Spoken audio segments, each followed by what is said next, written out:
Good evening and welcome to Insights on Leadership in Life. I'm your host, Roberta Pickett. I'm a leadership and life coach, and we are going to be talking this evening about one of the cornerstones of successful lives and leaders, and that is communication. And you know, communication is a really critical part to whether it's developing relationships or building trust or sharing information for that matter. And around the world, different cultures have different styles of communication, and yet every culture can't survive if they don't communicate. So we're going to be talking about this interesting topic that has so many different facets to it. And to share this topic with me, I've got two guests from very different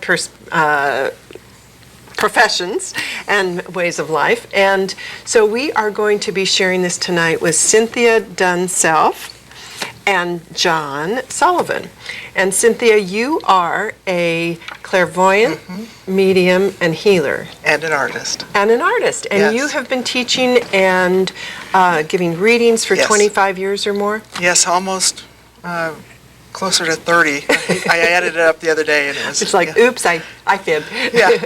Well, you know, I was thinking about it as I was preparing for tonight and realized, wow, talk about a profession that's all about communication. Definitely. That's what you do. That's exactly. If I don't talk to people, then I can't do my job. And also, likewise, communicating, I mean, hopefully we'll hear more about it tonight, but communicating messages or things that people either can't hear or can't sense on their own, and you have a way to share that information with others. Yes. I think that's really interesting. So, thank you. And I bet a lot of people are really curious. I mean, I would imagine, I mean, we can talk more about it, but that some people are a little like, oh, that's weird. Oh, definitely. And most yet, definitely. I bet 95% at least are very curious. Very curious. How do you do that? What is it you do? Yeah. And I can definitely tell you more about it. So. Yeah, well, good. We're going to give you a chance in just a second. So welcome, and thank you for being here. Thank you very much for having me. You're welcome. And John, on the other end of the spectrum, is an attorney. And he is here in Jackson. You work here in Jackson, California. Have an office, right? Well, actually, I'm now retired, and my office was up in Pine Grove. It was? Yes. See, a lot I know. I just assumed it was down here in Jackson. That's interesting. And but you are also, I know you through Rotary, and you are the district governor-elect, which means the incoming for next year, for District 5190, and that's northeastern California and all of northern Nevada, right? Right. It covers from Jackson and Ione on the southwest up to Alturas, California in the north, over to Elko and the Elko Desert Sunrise and Elko clubs on the eastern part of Nevada. And then down south it goes to Tonopah in Nevada and to Bishop and Mammoth Lakes in California. It's a huge geographical area. So you're in for some travel and lots of leadership stuff in this coming year and years ahead. Actually, I know too. It's not just a one-year commitment, really. But I thought, again, with what you are doing and have been doing with Rotary, there's a huge need for communication and good communication. Because if you don't, you changes the impact of what you do as a leader. Right. I mean, there's a lot of parts of communication within Rotary. It's between Rotary International, our parent organization, through the Rotary District, down to the clubs, club officers, club members, and then from the clubs out to the public, and from the district to the public. One of the big things that Rotary as an international entity has been working on right now is the eradication of polio worldwide.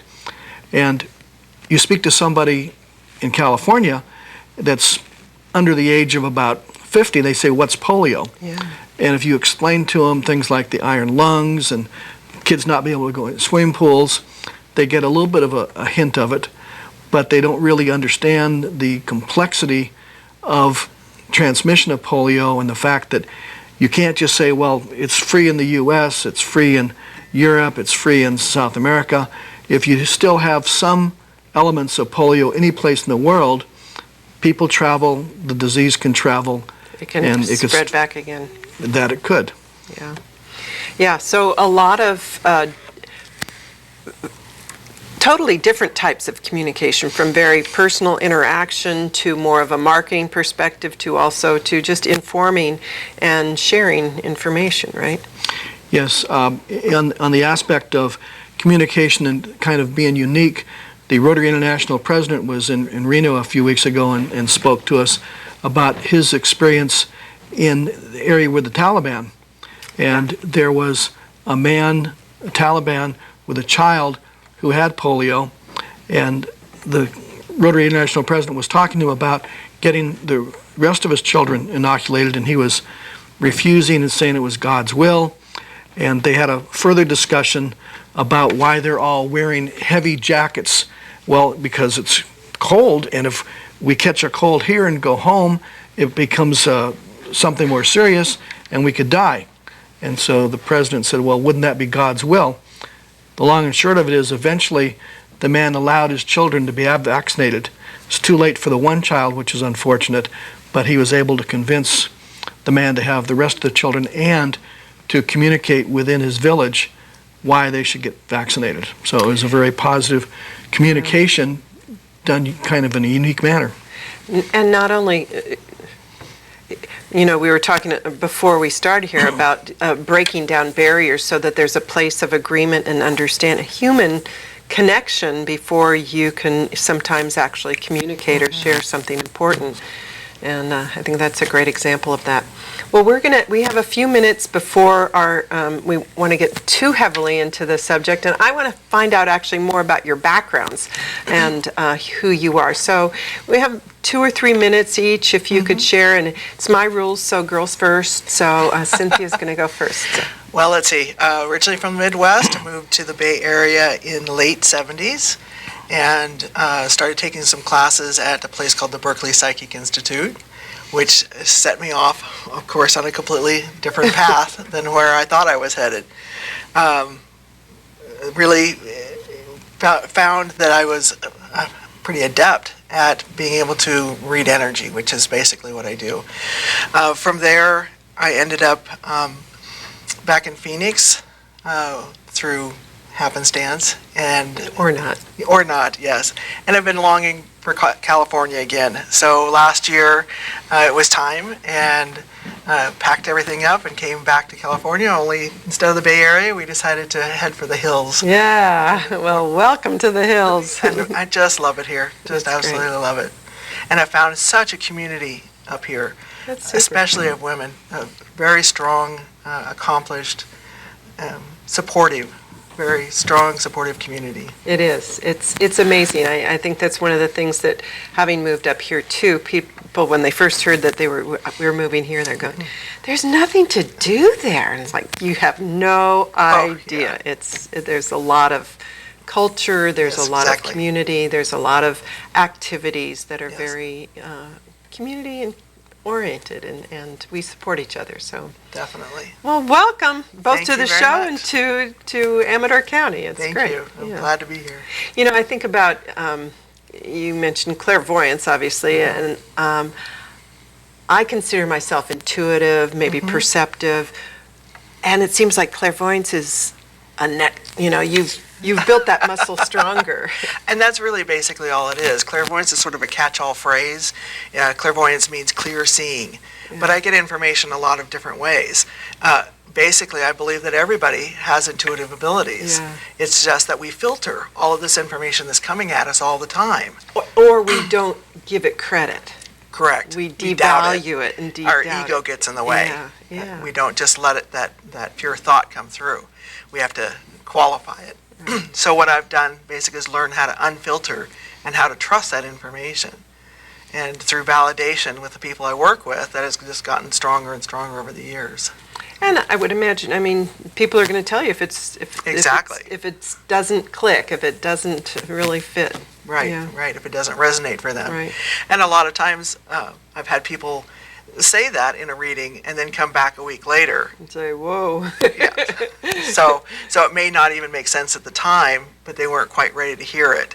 And then, like I said, a little bit of time goes by and all of a sudden everything clicks into place. So Life happens that way.